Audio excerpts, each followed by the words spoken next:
Bonjour à toutes, bonjour à tous. Bienvenue dans ce petit débat mère-fille.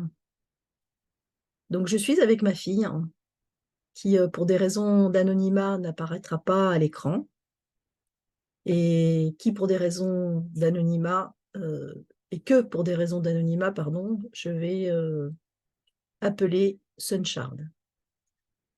Et aujourd'hui, j'ai une question à lui poser.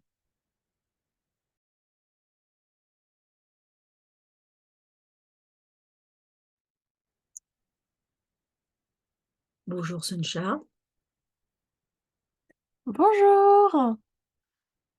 comment fais-tu pour détecter qu'une personne est toxique? Alors, je sais que pour une première question, ça peut paraître un peu gros et en tout cas, ça envoie du lourd, comme on dit. Mais en même temps, c'est une question qui me paraît importante, surtout pour ta génération, et j'aimerais savoir ce que toi tu en penses. Alors c'est vrai que c'est une question assez lourde et le sujet a été de plus en plus abordé, mais je vais essayer de donner, mon opinion au mieux. Alors pour commencer, pour la détecter, je dirais que autour de chaque personne toxique, je pense, qu'on soit en spiritualité ou non, si on a un don, le concernant ou non. Il y a toujours, je trouve, une atmosphère très lourde autour d'une personne toxique. Il y a toujours cette sorte de lourdeur, de quelque chose de très terre à terre, qui pousse les personnes vers le bas, je trouve. Et c'est du coup comme ça que je les détecte personnellement. Après, je vais essayer de donner deux trois conseils parce que j'ai eu une expérience avec une personne toxique. Il ne faut surtout pas tomber dans le triangle de Karpman.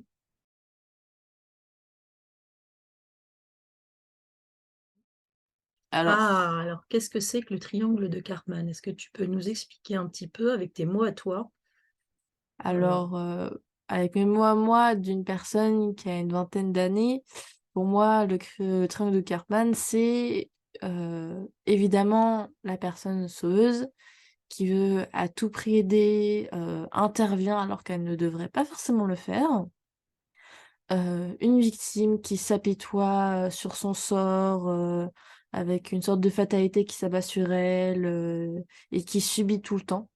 Et enfin un bourreau, qui, du coup, critique tout le temps, ironiquement généralement, qui peut être égoïste. Et pour moi, autour des personnes, toxiques, donc des personnes qui sont des victimes, mhm. il ne faut surtout pas tomber dans le rôle de sauveur. Il ne faut pas tenter d'aider à tout prix, même si c'est bien d'avoir de l'empathie et de la compassion, il ne faut pas se précipiter sur cette personne pour à tout prix l'aider, car j'ai fait cette erreur. J'ai fait cette erreur de à tout prix vouloir aider la personne, de presque en prendre la responsabilité, ce qui n'est pas du tout bon. Heu, Ça t'a amené quelles conséquences? Ça m'a amené à des conséquences, très malheureuses. J'avais l'impression d'être un peu, presque la mère de cette personne, de prendre la responsabilité de cette personne alors que j'étais encore très jeune et il faut laisser faire des professionnels qui, eux, ont, les outils en main pour pouvoir vraiment aider ces personnes-là, qui subissent et qui sont malheureuses. Et c'est bien de vouloir aider, mais il faut que ces personnes s'en sortent toutes seules. Ce n'est pas à nous, de le faire. Il faut que ces personnes s'en sortent par elles-mêmes avec, leurs propres outils pour, évoluer.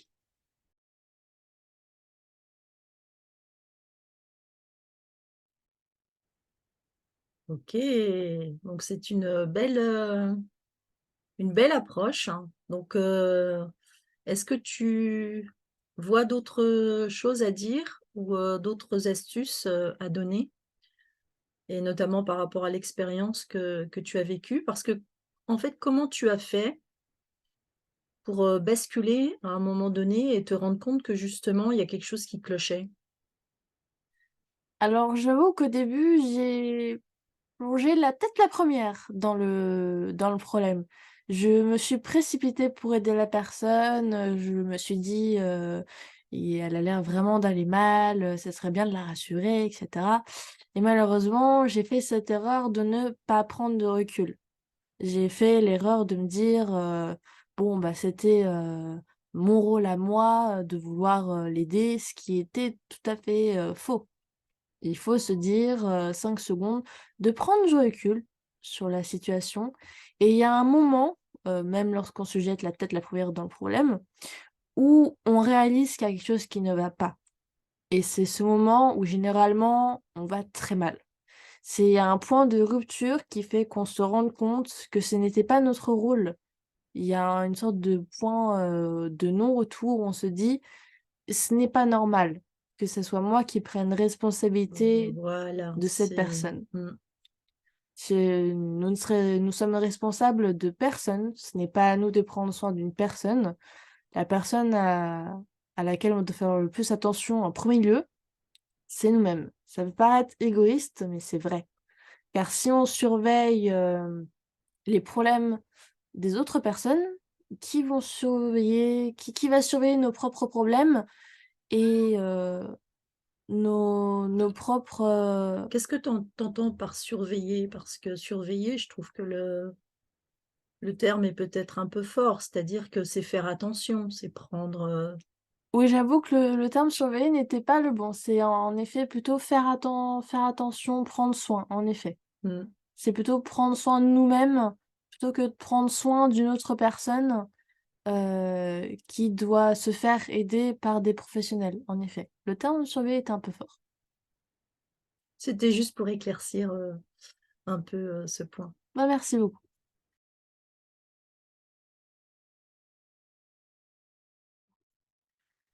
Eh ben, écoute, merci beaucoup, à toi, Sunshard et merci pour ce premier épisode, j'ai envie de dire, de notre petit débat, mère-fille et n'hésitez pas à nous mettre, des commentaires sous la vidéo pour nous dire, ce que vous pensez et si vous voulez, avoir d'autres débats. Si ça vous tente, dites-moi, ce que vous en pensez, en effet, pour avoir une sorte de retour, pour voir si c'était positif ou négatif, n'hésitez pas, en effet.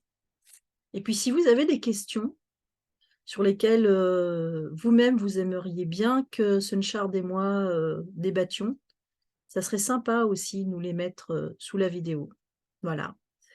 Écoutez, on vous remercie toutes les 2 et surtout, prenez soin de vous. On vous embrasse et on vous dit à bientôt.